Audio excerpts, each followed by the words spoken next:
the network for the AV industry. What are you listening to? This is AV. This is AVNation. This is AVNation. This is an AVNation special. Rosie Riveters and the AVIXA Women's Council. This time Albright with AVNation with an AVNation special, taking a special look at the AVIXA Women's Council and some efforts that they're doing this year. First and foremost, from the AVIXA Women's Council, first, Jennifer Goodyear. How are you, ma'am? Good, how are you? Awesome. Also an old friend of mine. I've known her a long time. She's not old. Erica Carroll, welcome, ma'am. Thanks, Tim. Joel Carroll is old, by evidence by his gray beard. He is old. Also, a young lady I've gotten to know, or at least gotten to know about, and I get the chance to interview her, Brittany Greer from Rosie Riveters. Welcome, ma'am. Thanks for having me. Absolutely. So actually, Brittany, I want to start with you. The folks at the AVIXA Women's Council, they're raising money this year in support of Rosie Riveters. So first and foremost, high level here, Brittany, what is Rosie Riveters? Yeah, so we're incredibly grateful for all the efforts that are happening. But Rosie Riveters is a nonprofit organization that works to engage and inspire girls from the ages of 4 through 14 in STEM, so science, technology, engineering, and math. And we do that through hands-on interactive STEM programs that not only make STEM fun, but also focus on building critical thinking and problem-solving skills through a productive struggle. So you kind of found your way into starting Rosie Riveters from your kind of your previous iteration in life, which you were involved in nuclear energy, which just in general I find fascinating. But like a lot of STEM industries and like a lot of STEM occupations, there's not a lot of female representation or female workers inside the nuclear energy area. How did you go from, hey, I need to get more women here, to coming up with the idea for Rosie Riveters? So it was a combination of things that came together. I actually worked in a communications role. I was focused on internal and external communications for an organization that represented the nuclear energy industry. And one of my tasks with them was, how did we engage more women in nuclear? How did we have conversations with them? How did we get to know how they had found kind of themselves in those careers? And I became deeply immersed in the STEM pipeline, right? And kind of which is the journey that women take to STEM careers, and where there's kind of drop-off points within that pipeline of disengagement. And there's many along the line of finding yourself ultimately in a STEM career. And the first big significant drop-off point is middle school. And there's a ton of programming for middle school and high school and college in terms of STEM engagement. But there still to this day isn't much before then. And so I was looking at it from a perspective of, why are we trying to solve a problem at the problem point versus looking at what's causing the problem to happen in the first place?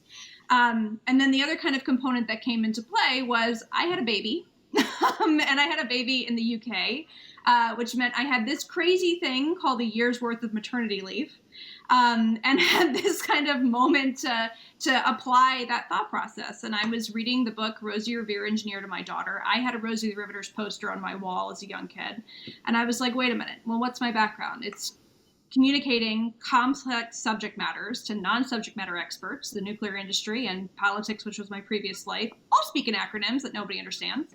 And how do we communicate with kids? How do we talk about subjects that people don't usually talk to them about? And how do we really dig into these things that are causing the drop-off point from happening? We could be here all day in terms of a lot of those inputs, but one of the big factors is the drop in confidence that happens between the ages of 8 and 11.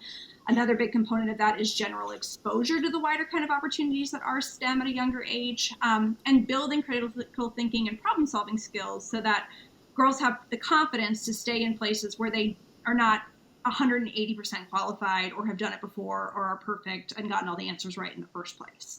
And so all of those elements came together, and I built a curriculum that I thought would develop that. And then I asked for feedback. So I put together a panel of area teachers and a panel of industry experts and said, look, this is what I'm thinking of doing. What do you think?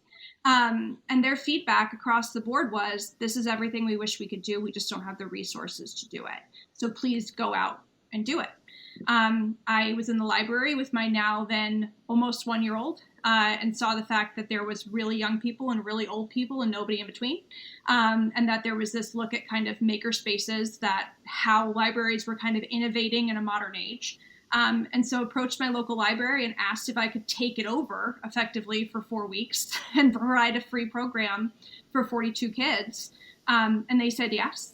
And then I went out to a local moms group and said, hey, I want to do this. Do you want to help me? And they said yes. And that was the first Rosie Riveters program. And we've served 6,000 kids to date since 2016. And even more importantly, I've written tons of college application letters. I've written high school application letters, because that's the world we live in now, of more girls kind of finding themselves with their place in STEM, but even more importantly, finding the confidence to know they can do things that they've never done before, and can innovate within those spaces. And that's where we get the opportunity to have kind of diverse inputs into whatever the future holds. I want to point something out here, and this is not a knock on my wonderful country, but I want to point out that something fantastic came out of Brittany having a year off. And I'm just going to put it there. Y'all take it, run with it if you'd like, and we'll move Agreed. on. Not where I expected this going, but 100%, and again, this is a longer conversation about maternity and paternity leave and the ability to connect with your kids when they come into this world. Jennifer and Erica, I want to bring you guys in on this, because something that Brittany said was, this is a fantastic idea. We can't afford it. Well, that's what you guys are doing. You're raising money. You're raising funds for Rosie the Riveters through the AVIXA Women's Council. So first and foremost, what struck you? How did you find out about Rosie Riveters, and what struck you as this being, worthy and a good cause to connect with the AVIXA Women's Council? This was a conversation that we were in a local leaders meeting for AVIXA Women's Council, and Penny Sittler, the former chair, actually had seen an article on the Rosie Riveters and how successful they were. And she said it would be great if we could do something like this. And then I had moved to Atlanta. I met up with Erica to be her co-leader. We had a conversation saying, what event should we do? Should we do a networking event? And that's just kind of the usual for what we do for Women's Council. And we said it would be great if we could give back as well. So we said, hey, let's look into this Rosie Riveters thing and see if there's something there. And the rest is kind of history. So Erica, I know you well enough to know that some of what Brittany described there hit in your wheelhouse, and that's developing curriculum and teaching kids. So how did this hit you when you first heard of Rosie? Oh, I was ecstatic about it. I love not just teaching, but, seeing people have that aha moment and building confidence within themselves, even as adults in what I do now. And then even when we spoke to Brittany and talking about how that is essentially what we're doing, is we're building girls' confidence through STEM projects, through a productive struggle, and allowing them to believe in themselves and what they're capable of just by completing a project. It means the world to me. So it was an easy project to get behind. So let's talk for a second, and Brittany, I'll start with you on this. Let's talk about the nuts and bolts, right? Jennifer and Erica are raising funds. We'll talk about some of the folks who have come alongside, including a dear friend of mine. But when it comes to, what does this mean when it comes to, let's say that we raise $100, right? What does that mean? How many young people does that mean that we get to impact for X amount of dollars, or how does this whole thing work? Yeah, so we have a wider kind of community engagement component for organizations just like the AVIXA Women's Council, who are looking to engage and really broaden the impact of what they're doing in a community. So our binary code packing, which are volunteer engagement kind of sponsorship opportunities, cover a number of different kind of support mechanisms within the organization. So they first and foremost provide an opportunity to pack hundreds of thousands of binary code kits, because at the target we've met now, we're in thousands range, ladies. So woohoo on that part. So to back binary code kits. And these binary code kits are literally what I'm wearing. And they're an intro to the language of computers, and give kids a hands-on opportunity to understand that computers speak a different language, understand why they speak a different language, and start to learn that language and build confidence in their ability to do so. They also give access to our free online resources, right? And general kind of awareness of those resources for teachers, parents, homeschoolers to access that and utilize them in their programs. They also, the engagement component of that also funds our free programming in the community. So the 6,000 kids that we've delivered programs for, 97% of those programs have been completely free of charge. So there's no barrier to engagement. And we do 4, 6, 8-week programs, both after school and in school. Our in-school programs bring hands-on STEM projects directly into the classroom and alleviate all of those resource questions that those teachers I talked about in the beginning had said that they had, and solves that for them. And then we also do after school and Saturday programming through a range of community partners. So accessibility is a big component of what we do. And community partners are the way that we provide that access, is by working with organizations who are doing amazing work in the community, solving community-based issues, and then plugging in for consistent engagement year on year.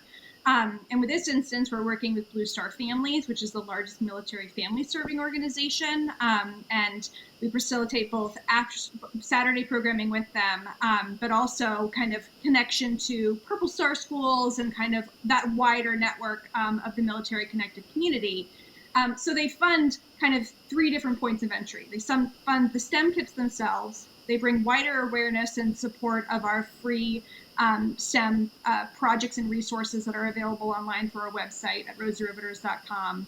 And they fund free programming to have that long-term, more sustainable engagement. Because the structure of our program is what really allows us to build those critical thinking and problem-solving skills and confidence in our participants. So we don't work from a set of instructions, we work from completed examples, and we take up time to do that. So being able to work with partners to facilitate that and have the funds to be able to let kids take home their completed, biomechanical hands project or LED art project or whatever it is, those all go home and are continually interactive. So all of that resource, that time, not only puts together those kits, but then funds wider opportunities in the community, and it just continues to kind of help with that continued engagement and early engagement of young women in STEM.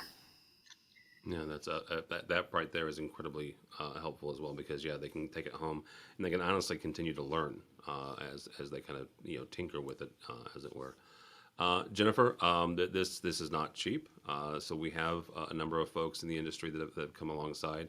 So when you look at that, first of all, talk about who has come alongside, but also what you guys are looking to do, because my understanding is you've already hit one goal. So now we're going to do some more stretching and seeing what else we can do.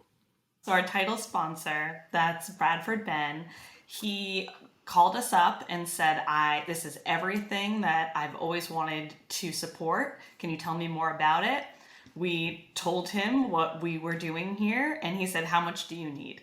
So he covered our entire goal. So then we had to up the goal so that the rest of the AV community could get involved. And he's just been great, because he actually told us, I can either spend the money on swag at Infocom or I can do this. Which one do you think is a better source? And obviously we agree. Hey, Ben. Yeah. Well, and that is the thing. So a number of years ago, Bradford has helped us start AVNation a number of years ago, and that was one of the things that we kind of put into place was actively seeking out women for our various shows and people of color for our various shows, and I know that's something that's near and dear to his heart. One of the things that he and I have discussed is having panels, like people will ask us to be on panels. Not to be stupid, but we all know this. As an older white guy, you can swing a dead cat and hit any of them on a panel. But something that Bradford and I have made, and others have as well, not just us, but said that I won't be on a panel, right? If there's not a person of color, there's not a female on there as well. So absolutely, that's something near and dear to his heart. Erica, talk for a second about the community and what the community has done and what that means to you guys personally, but also at a broader sense, the AVIXA Women's Council. Yeah, so when we first started, and we were really slow to the start. We were, sitting at about $800 for the first 3 weeks. And we were actually scared that we weren't going to reach our goal. And then we opened it up for corporate sponsorship. And, I got to give it to Jennifer. And we've never raised money like this before. So we were sort of going at it blind and coming up with things and seeing what would stick. And so we came up with corporate sponsorship. And then everybody got involved. It was like in 1 week, this, wave of support from the community, from various companies in various sizes. And a lot of people were giving in individual contributions as well in really, strong amounts, and not realizing that they reached a sponsorship level as an independent, contributor. So we are completely blessed by the community showing up and continuing to show up. People still reaching out saying, I absolutely want to get involved. I completely believe in what you're doing. And it's not just about girls in STEM. I mean, a huge portion of it is, but it's also about the future of AV and, bringing those young people into our industry and getting them engaged at that young age. One of the things STEM is, science, technology, engineering, mathematics. I suck at math, so let's go back to science for a second. And folks have made the comment that AV is equal parts science, right? The acoustics and all that, and the math that I'm not good at, and art, right? So when you look at Rosie Riveters and the program here, how is this going to help the industry and help AV? Yeah, so because we want more diversity, we have to attract more girls to this industry. And we think there's not enough industry awareness. So in every STEM kit, we're going to include a flyer that's going to say, what is AV? And we're going to include pictures of women from the AVIXA Women's Council, and it's going to show them in their various job roles. And it'll have descriptions saying, do you want to be a sound engineer? This is what you do. And we think having that representation and actually seeing pictures of themselves and seeing the job descriptions, we think it's going to get more girls involved in our industry. The famous quote from Sally Ride is, you can't be what you can't see, right? And the more kind of opportunity to see yourself in a career and know that, hey, I have an interest in art and I have an interest in technology and I can use that and I can have a job doing it, is very, very exciting when you get to know that you can go after that and apply your interests into your career. So the more opportunity for girls, and quite frankly anybody, to see themselves reflected in a future career opportunity means that they get to track towards making that a reality, right? If you can dream of being an astronaut, you can dream of having a job in Pro AV, and that it's because you know that it's available to you. And the more that we can share that and share the cool parts of that, and I don't say cool lightly, right? But like making a connection of the amazing things that you can do within this industry is where you get to have more people participating in it. So just so we all understand, where exactly are you guys sitting now? We're recording this on the 23rd of May. This will be released as long as I get this to Mitchell on time before Memorial Day. What is your goal now? We're at 11,335. What is your goal, I guess, is the way to put that. Our goal is far surpassed at this point. So literally it's as much as we can do. Okay.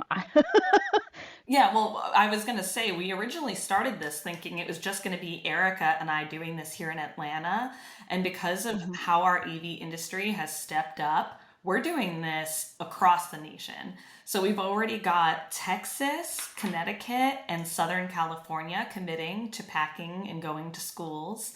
And we're just going to keep going. We'll stop when people stop donating, I guess. But can I just jump on the kind of the industry component of this? I mean, I'm an organization that works with a number of different industries across STEM, and the community that's been built through the AV community, through the Pro AV community, has been unbelievable. And also just the general kind of cohesive messaging about bringing people into your industry is, and from somebody from a comms background, right, is also really amazing. And for a small organization like ours that works blood, sweat, and tears to make this a reality, right, of engaging girls early and consistently engaging them and working to keep them in the industries and finding opportunities and tracking them to the spaces where they can connect with those.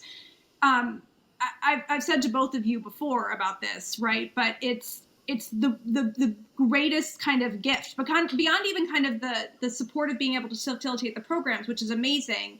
I think it's the effort and the fact that the industry has come together and truly committed to caring about this, right? When this is what we do all day, that has been just so amazing, right? Like I Jake don't really have the full words to put into it, but it's been phenomenal. And for our organization, we just say thank you, because it just means that you're committed to mission, and that early engagement component is what so often gets lost. And for us, if we're looking at diversifying the industries as a whole within STEM, that's what changes it, right? It's when you get to cement your relationship to learning and build your confidence of where you're going into things you haven't done before, and know where you can pursue and make connections and opportunities, and know what opportunities are available in front of you and how you can track towards them, that we change lives, right? We change participation in it. And so all I can say is thank you, like abounding times over. And just, I'm impressed just by for lack of a better word, the professionalism of the whole process, but also the community that's come to be a part of it. So I don't know if that's off on a tangent of what we were talking about, but I did want to just pause and say thank you, because it's been unbelievable. Brittany, I want to mention something here as we wrap up here, because something that Jennifer and Erica mentioned, the different regions that have jumped onto this. If somebody is in a local area and they don't know you or haven't engaged, or you haven't been to that area, how does somebody in Chicago or Boise, Idaho engage Rosie Riveters and get you guys to their local location? So our website, we have a hands-on STEM website, which is effectively free resources that are accessible from anywhere. Our partnership with Blue Star Families has us expanding beyond kind of our backyard, if you will. So we started and have grown and within the Northern Virginia region of kind of the DC metro area. And we actually just expanded into 2 additional states last month through that partnership. And that partnership, that growth's been facilitated because of that community relationship component that I talked about. We're working with an organization that has regional chapters. So organizations that we can connect with that have a community focus in your backyard are a great place for us to make a connection, to then look at being able to look at program sites for facilitation, and additionally for being able to hire and train our instructors. So that's always a good point of connection of us being able to expand into a new place. But then also our in-school programs really can be facilitated anywhere in the country. So our STEM kits effectively can go into an entire grade level classroom. They're there and designed to be able to be accessible by classroom instructors without asking them to do 1,000 hours of professional development time, which they do not have, but being able to reinforce what they're talking about in their classrooms with a hands-on project that emphasizes that productive struggle component and really provides equitable STEM access across a grade level. So the short answer is reach out to us on our website. Let's have a conversation, and usually we can find a way to make something work because the game is engaging more kids as possible through this and providing an opportunity. And the only big sticking point is finding a way that it can be continually available. So we're not a one and done. We don't drop something off and never see you again. The goal is to build a wider relationship so that we can see kids year on year and keep building that engagement in that pipeline, and then track them into wider resources in the region so they can also have engagement. That right there is incredibly important, because the one thing that as I get older, I realize that time will march on, and there will be another group of folks behind this current group of young people. So absolutely. Thank you all so much. Erica Carroll, thank you, ma'am. How do people connect with you, or how do they find out more about Rosie Riveters and the AVIXA Women's Council? So you can learn more about this whole initiative at supportingawc.com. And you can even buy a t-shirt like Jennifer is wearing now. We will have a few available for sale at Infocom as well, and all the proceeds are going directly to Rosie Riveters as well. All right, very good. Jennifer Goodyear, thank you, ma'am. How do people connect with you? You can go to our supporting AWC, but you could also connect with us on LinkedIn, and you can get with both of us there. And like I said, Infocom will be at the breakfast, so we're going to have a table there. So if anyone hasn't gotten a ticket yet, get an Infocom Women's Council breakfast ticket. Absolutely. You should 100% go to that just for the record, because it's a fantastic event. Brittany, thank you so much. How do people connect with you or Rosie Riveters? So our website is www.rosieриveters.com. We're on across all social media. So we're on LinkedIn, Twitter, Instagram, Facebook, all of them, basically. And you can also just directly reach out to us at info@rosieriveters.com, and we'd be happy to set up a call and get to know more about what you're looking to do in terms of engaging, inspiring girls in STEM. All right, very good. You know what? Don't go by the website. Just go to supporting AVIXA Women's Council, their website, and support them. I'm not kidding. I'll be very disappointed. I think we can do it. So let's strike for 30,000. If we hit that, let's strike for 50. How about that? So we will see you all at Infocom in 2 weeks. And thank you all so much. So yeah, go support them, and we'll see you at Infocom. That's all the time we have for this AVNation special.